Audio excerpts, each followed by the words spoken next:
following content contains personal experiences of our hosts and guests. We are not experts in this matter.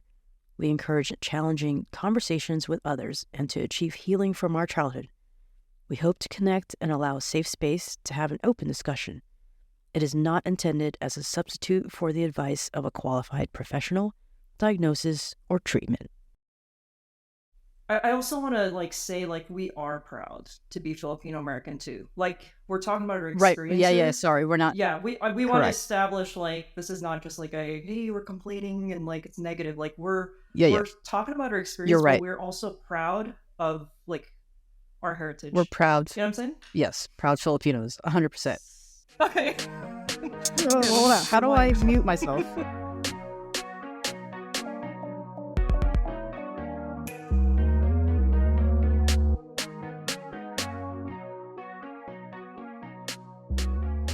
Hello, welcome everyone. This is a very special episode. This is our first episode of First Generation Podcast. I am one of your hosts, Tiffany, Kristie, and I'm joined here with my lovely cousin, Nina Flores. Thank you for joining us today. We are excited because this has been a topic of conversations at a lot of our family gatherings for quite some time.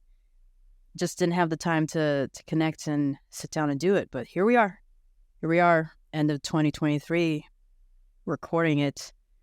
I definitely wanted to define first generation for everyone, since I know it is a topic of conversation that I've heard in the past, and people are like, what does that mean? What do you mean? Looking it up on Merriam-Webster Dictionary, just going to call it here, first generation can refer to a person born in the U.S. to immigrant parents or naturalized American citizen.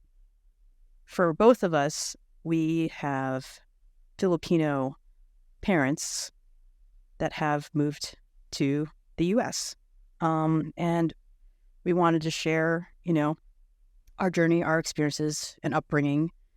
Again, we're not experts in this. This is just talking about our experience and what we've grew up with, and want to, connect and talk about it. I think a lot of folks out there have similarities to how we were all born and raised out here in America. Feelings of displacement or just stuck in between two worlds is how I see it. Going by the culture or going by our American way. So yeah, I wanted to kick it off to you, Nina, to kind of go through our family history of how we came to be on our mom's side. Yeah, thanks, Tiffany. So as Tiffany mentioned, our parents are from the Philippines. My mom and Tiffany's mom, my Aunt Menchie, they're sisters. And they came from a family of 13 brothers and sisters. And in the 70s, my grandfather, grandmother, and my mom and my other aunt, Ellie, they were immigrating to the U.S. And they were trying to go to San Francisco, but San Francisco at the time in the 70s were not accepting any more immigrants. So they were displaced in probably the coldest state in the U.S., which is Minnesota. And that's where I grew up. I was born and raised there. And my family, some of our family soon after immigrated to the U.S. as well. They're all over the U.S. And so my parents, started a life there. My brother and I grew up there. Soon after that, my brother and I moved to L.A., where Tiffany and her family moved to. So I'm going to let Tiffany tell that story of how your mom and your dad met and how they moved to Los Angeles. Yes. So my parents actually met in Minnesota. So they did live through the cold weather compared to, like you said, the tropical weather of the Philippines. And so my dad got a job out here in Southern California, and got my mom to move over after he worked a little bit, and then started a family. I was born and raised here in Los Angeles. It's me and my sister, and Yeah. My mom was the youngest daughter on that side of the family, and my uncle, her brother, moved over here as well. So we were a very tight knit group. We even called ourselves the Cali Cousins. Shout out to Cali Cousins. Um, and just we were just so tight growing up, and honestly, um, as much as I think others can relate, family is very important for our Filipino culture. And so we hung out a lot, and we're all close in age that we just a lot of family gatherings, which was one of my favorite times of the year for the holidays. Is just us hanging out, you know, having fun. I'm going to toss it to you, Nina. I wanted to ask, like, since our upbringing is quite different, and I know you moved out here when you went to college, so your early years is quite different, to say the least, with mine. I know we both went to Catholic schools, right? Like in grade school? Mhm. No, is that Mhm. true? Yeah. Yeah, yeah, that's true. So as a lot of Filipinos across the board, very religious, and Catholicism is really embedded into the culture as well. That yeah, we went to Catholic school, so that's another topic of conversation. Wanted to know, like, with you growing up, any odd feelings of, like, the people around you, not quite looking the same as you. Did you ever feel kind of out of place? It's interesting. I get that question a lot. And I think my parents wanted my brother and I to just blend in and be Americanized. So we didn't really grow up speaking Tagalog or the language. We didn't really grow up eating the food either, because I think they just wanted us to fit in. So actually, even though I was like the only Asian girl in my class, I didn't really feel any different, because that's what I was just used to growing up there. Um, my mom experienced racism a little bit more, with one of my teachers actually in school. And everywhere we went, like people would ask her, like, "Hey, do you speak English?" But no one, I never experienced that, because, like I said, like all my friends were white, and I just blended in. Um, and so for me, actually, it's reverse racism in a way where I moved out here to Los Angeles.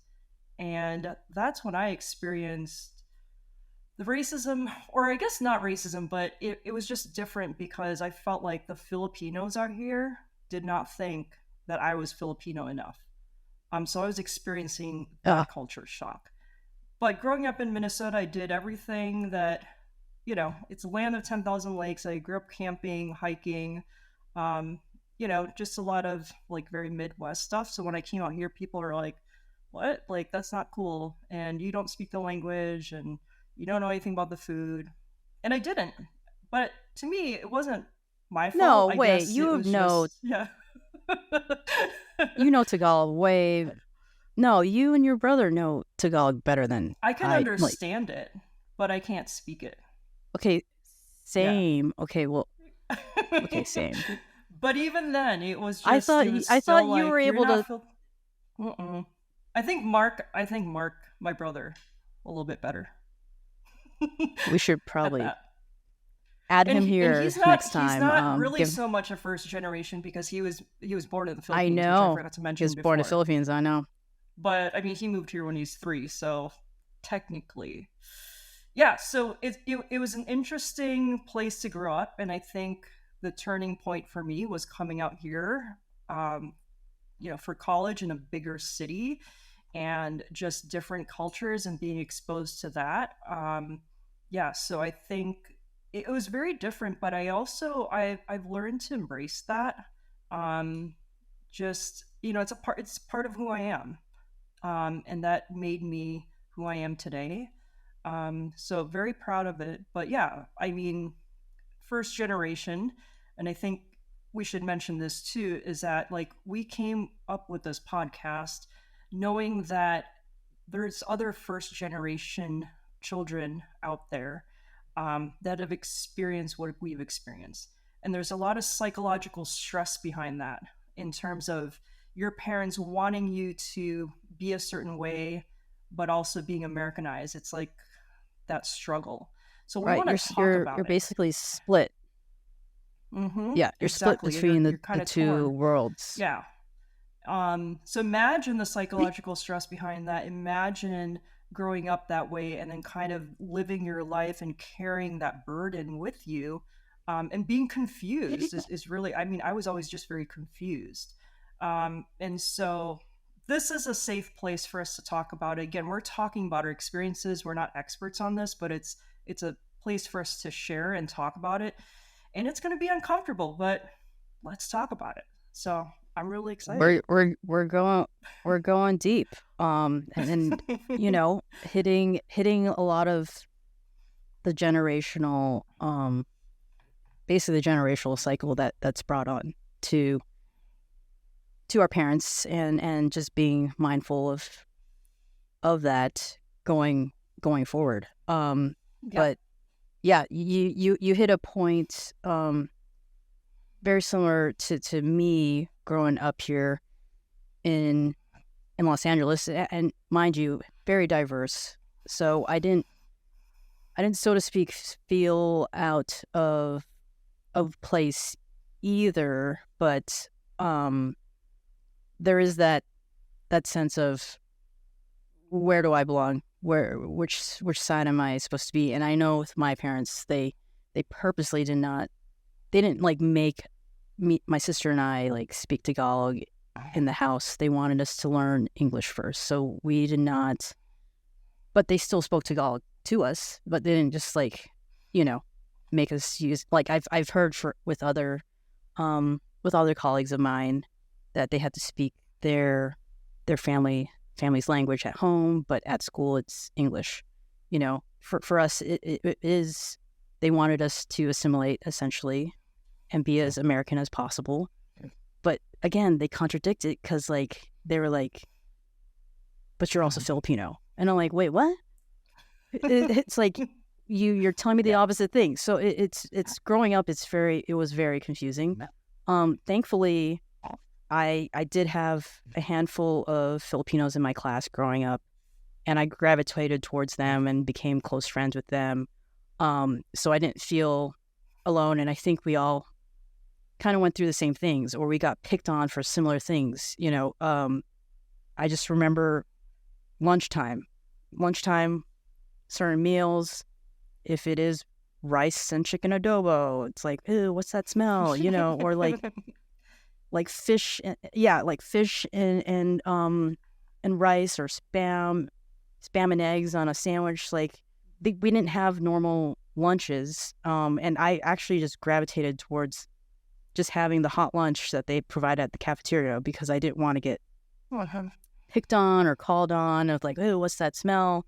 So we kind of like, in a sense, you know, all the Asians in my class, we just all hung out together because we had our more ethnic foods for lunch.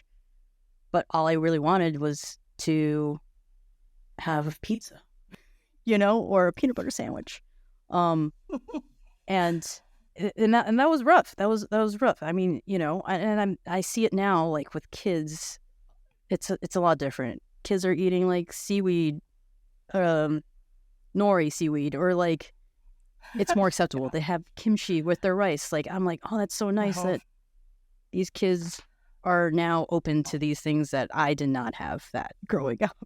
So it's wild to see the differences. But that was like one of the things that I felt at school was like this odd, just because of our food, you know. And I would be embarrassed so for a long time I kind of, you know, leaned towards my American side and refused my culture. I was like totally not embracing the Filipino side of me because of growing up, and I got made fun of. So for a very, very long time, I was just like not embracing my culture. Not until I got into college, really. So in college, I joined one of like the Filipino-American clubs to just re-engage into my roots and join one of their PCN, Filipino Cultural Night, and just embraced and tried to learn more about my culture that I've kind of pushed aside for so long. You know, I was ashamed. I'm not gonna lie. I was ashamed for a long time, and now I want to just embrace and go back to the roots and be proud that I am. This is who I am. This is who we are. And like you said, we're gonna tap into a lot of this because it's not just Filipino-Americans that has gone through a lot of these struggles as a first generation in their family. So in the future episodes, we'll be exploring that with others as well. I'm curious, Tiffany. I mean, you and I have very, very different, experiences in school. So I'm curious, like, in terms of just why did you feel like you still wanted to reject your culture, even though you had a group of Asian Americans that you can be with at school? Like, was it just talk to me a little bit about that? I'm curious. But my high school was astonishingly split between Filipino-Americans and Armenian Americans. Like those, that Oh, was the highest percentage of students at my high school. So I felt like I belonged, but also was not into the Filipino culture even during high school. You know, I don't know. hmm It was just like, hmm there's something else out there. Didn't yeah. didn't really fully interest me. I think at that time and honestly, that's why I think representation matters, is like everywhere you saw in the media, it's just like we weren't we weren't our faces were not on there, so it just didn't seem prevalent that we matter or we're important. So I think that's how I just started rejecting it. Like I don't see any Asians or like where there's a token Asian, in a movie. I'm like, oh, cool. But sometimes they're stereotyped in a certain way, hmm Yeah. and I think you've had more of an advantage being exposed to different cultures. For me, I felt very ignorant actually growing up because like I said, I wasn't how so? exposed to like I think only because I was exposed to like American food and like I when I moved to LA, like I didn't even know what sushi was. Like I didn't know what Armenian people were. I mean, again, this could be just be me like not paying attention in school, but I think it was just my surroundings, and again, not necessarily my fault. But I'm glad I was able to get out of that bubble and explore other cultures. Yeah, And actually, growing up in Minnesota, like I would tell people at school like I'm Filipino, and no one knew what that was because like the only Asians that they knew there it was like Chinese and Japanese. So then I started telling people I was Chinese because they were just like, "What's a Filipino?" no So way. there's so many, yeah. So I'm like, I'm just Chinese because it was just easier to like agree with Easy. them than to like explain. You know what I'm saying? So I think, Yeah, yeah, there's a part of me that grew up very ignorant, and so I was ashamed of that for a long time. But again, it was the environment I was in. So I'm glad to have branched out and moved out here in LA. And it just started to get to know other cultures and ethnicities and backgrounds. Just having that exposure. So right. No, definitely not a knock. I think your surroundings definitely helps, paint that picture. It's the same thing when hmm like when you first travel somewhere else, somewhere different outside of your own hometown, like that's eye opening, and that's why I encourage anyone to just get out of the bubble that they're in because there's more to the world than what is at home, yeah. and just having a taste of that, I'm just like, wow, there's so much culture here. There's so many things that are different, and get that curiosity out there, that not stuck to just the one thing that you know. Yeah, for sure. So Yeah, I mean there is actually like a Filipino cultural group in St. Paul that I guess my parents met some people in the immigration office like when they were immigrating to the US in the 70s, and they kept in touch. And then yes, you're absolutely right. Like more Filipinos, more Asian Americans started to immigrate over to St. Paul. And so there is actually a Filipino community there that like my parents, they're friends with that group. But I wanted to mention actually, um, there was a yeah, large Hmong population in Minnesota because they came from Laos. They were refugees. And so a lot of them were displaced in Minnesota. So I did want to mention that. So there were actually a few Hmong people in my class. And so they were displaced there. So I wish I was still in touch with some of my friends from elementary school that had a Hmong background, because just hearing their story would be really interesting.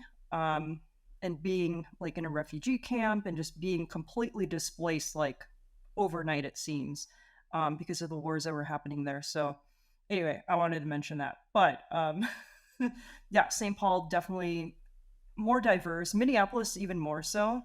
Um, I just didn't have the chance to really grow up there. Like, I moved out here when I was 18. So, growing up there, it was very like, I just did what my parents did. I had like my small group of friends, and I didn't really branch out into like exploring the city as much as I wanted.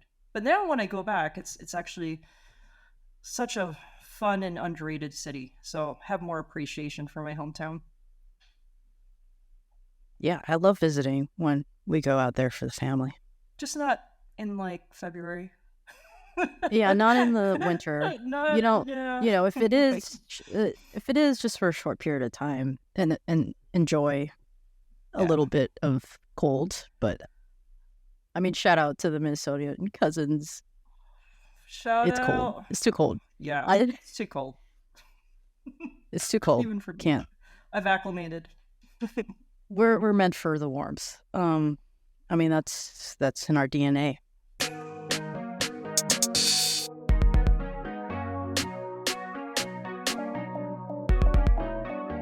What are your feelings now being a parent to your adorable son Orion? Like, do you feel like parenting wise, like, how are you approaching that? Are you completely trying to stay away from like how our parents raised us? I mean, there's all these like superstitious things, and like when somebody's sick, like herbs and Vicks, and Put that like, are Vicks you vapor trying? rub.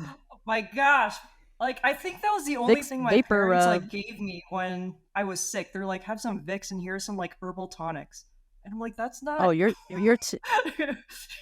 telling me. Well, yeah, yeah. That's a topic of conversation because my son is sick right now, and I'm at Lola's place at the moment, and she's like, "Did you bring the Vicks? Do you have the Vicks?" I'm like, "Oh yes, yes, mom. I have the Vicks. We have like Yeah. 5 different ones in different bags, just because of that." So some of those things I'm not gonna like say no to. Like it's harmless in a sense. So yeah, the Vicks is okay, but definitely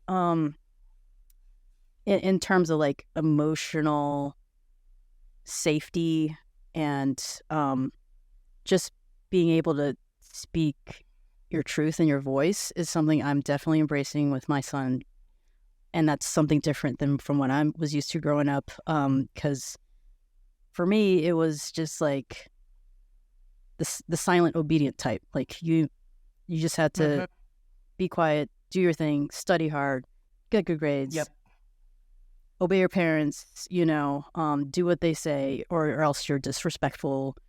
Um, that's not how I want to bring what I've experienced growing up as a child to my own kid. So I am very mindful of that, Wow. and trying to break that generational curse in a sense, because I can't blame. them, that's how their parents raised them too, and from their homeland, and that's how they were taught. So I think it's a lot more responsibility on my part to recognize that and hopefully change it for the generation to come for my son. So it's a lot, but just being mindful of it and aware that it's there is gonna hopefully help me raise a different kid that is, emotionally confident, strong, and will speak his truth and not be this people pleaser and got to be silent and obedient and get good grades. People. It was just I guess, yeah. I'm curious to know if you had a strict household growing up, especially because you're the youngest. So I'm the oldest in the family, the older daughter. But like, were things more lenient because you're the second child? Was your family strict? Because my parents were definitely strict on my sister and I. Yeah, so we can bring Mark onto the show because he's got a lot to say about being the oldest. He'll say he was the guinea pig. He never got to do anything. I was lucky, and we're 6 years apart, so he's 6 years older than me. So it's quite the gap. And I know I'm a few years older than you, Tiff. So yeah, it's like, I guess, I think by the time they got to me, like, they weren't as strict, but my parents divorced and my mom was a single mom and she was like working 2 jobs. So like my brother and I were pretty much on our own and she trusted us. So like if we wanted to go somewhere, we had to like figure out a ride, like take the bus, walk, whatever. We wanted to make dinner, like you just make dinner. Like we were raised to be very independent, so she wasn't very strict, but we were also really into sports because we both played baseball. I played volleyball. My brother played like all other sports.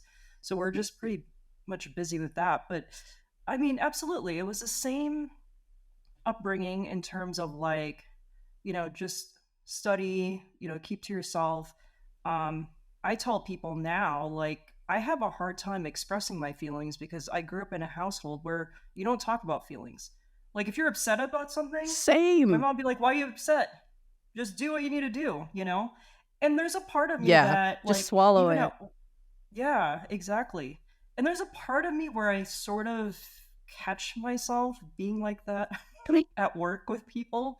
And I'm like, why can't you just do what you need Yeah, to do? Like, don't talk to me about your feelings? So for me, and there's like be lots a of therapy robot. going on. Yeah, it's like I need to Yeah, now learn how to express how I feel in a healthy way because then I feel like I just bottle up and I just but it was not appropriate to talk about how you felt about anything. It was just like just do what you need to do. Um so yeah, it was very similar to you. But yeah, in terms of like strict, I mean, yeah, she was strict in that like don't drink and don't do drugs, even though we did that anyway. um, whoa, the don't go truth's to out there. parties, but we would still go. You could ask Mark. He was Yeah, so popular in school. He was like the social butterfly, we need the to bring him social on. cherry. We need to bring him on. We need to bring him We on. need to But bring him yeah, on. But no, yeah. So to your point, uh, I think strict parents uh, bring really great liars. Is all is all I'm saying, and which is I don't want that for my kid. Like I want my kid to be able to approach me and not feel judged. The judgmental, I think, is what also made me not speak.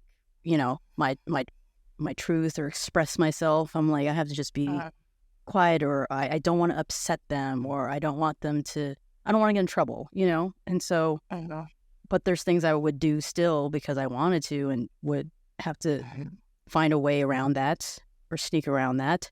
Um, and honestly, I think not until I went to college is when I kind of got my voice in a sense, where I was the only Asian person in my group. I was fortunate enough to stay at for the dorms my first 2 years in college, and shout out Bayberry Hall. We I felt like I was the token Asian, and it was fun. I was like surrounded by so many different people, and and it was hard for a lot of my friends to understand, like, why do you have to why do you have to listen to your parents? You're over 18 now. You're an adult now. Like, they're Uh-huh. like, why are you still, you know, going with their rules and stuff like that. And so one day I did bring that up to my parents, and that did not turn out okay. Like, they were mad at me for even just speaking up. I don't even know what it was. It's probably like me trying to go to this party or something. And they're like, no, you can't go. And I'm like, but I'm old enough now. Or like, and then they're like, why? Why are you talking back to us like this? Is this your new friends? Are these your new white friends in college? And I'm just like, oh my gosh.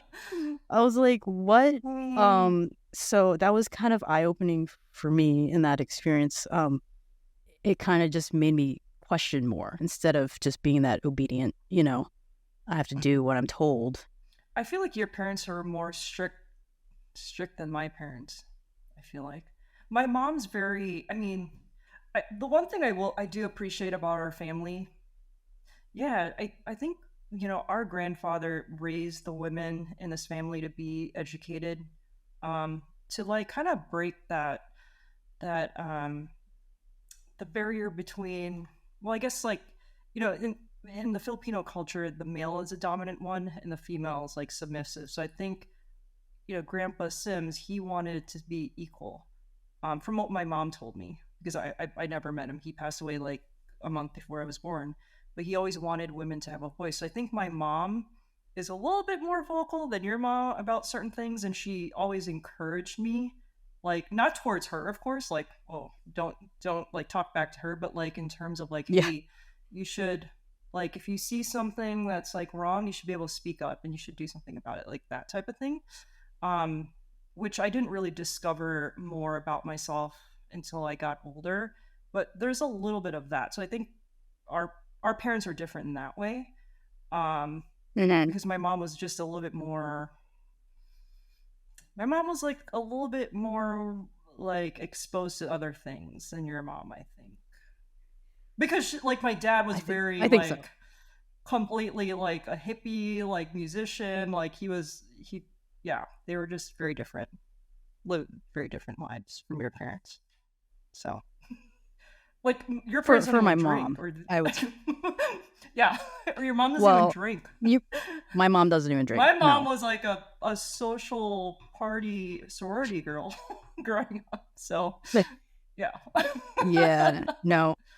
I hope she Mom doesn't was listen to this not. podcast, though. She's gonna be embarrassed. Uh, don't tell your auntie. Don't tell your tita. I know, right? Don't tell your tita. Seriously. We're so excited, that you guys were able to join us for our first episode. There's gonna be obviously more episodes to come and different topics that we're gonna cover. We're gonna interview, first generation Americans, so you get to hear their stories, and we'd love to hear from you. Actually, what piqued your interest? What are you curious about? Is there anything that you want us to talk about? So let us know. We have an IG. It's at First Gen Podcast. So you can DM us, or I guess if you guys know me, you can text me. You can text Tiffany, but we'd love to hear from you. And again, this is a safe place for us to talk about this, and it can get uncomfortable, and we're not here to offend anyone. We just want to talk about our experiences and really open the room up. So, Most definitely, just here to provide that connection, really, because I know there's a lot of folks out there that have similar experiences or different experiences that want to, add their perspective to it too. There's all different kinds of flavors to go with, but yeah, we're here to explore that and bring some connection between all of us, really. So yeah, yeah, catch us on IG. absolutely. Yeah, stay tuned for future episodes. We'll be covering a lot of different topics that we will just, yeah, let's talk about it. Let's talk about it. Yep. don't bottle it up like we were Cheers. taught, so we're here. Cheers to that. Here I am. Cheers to I have that. tea. Of Cheersies. course, I have champagne. Go. Hey. Yeah.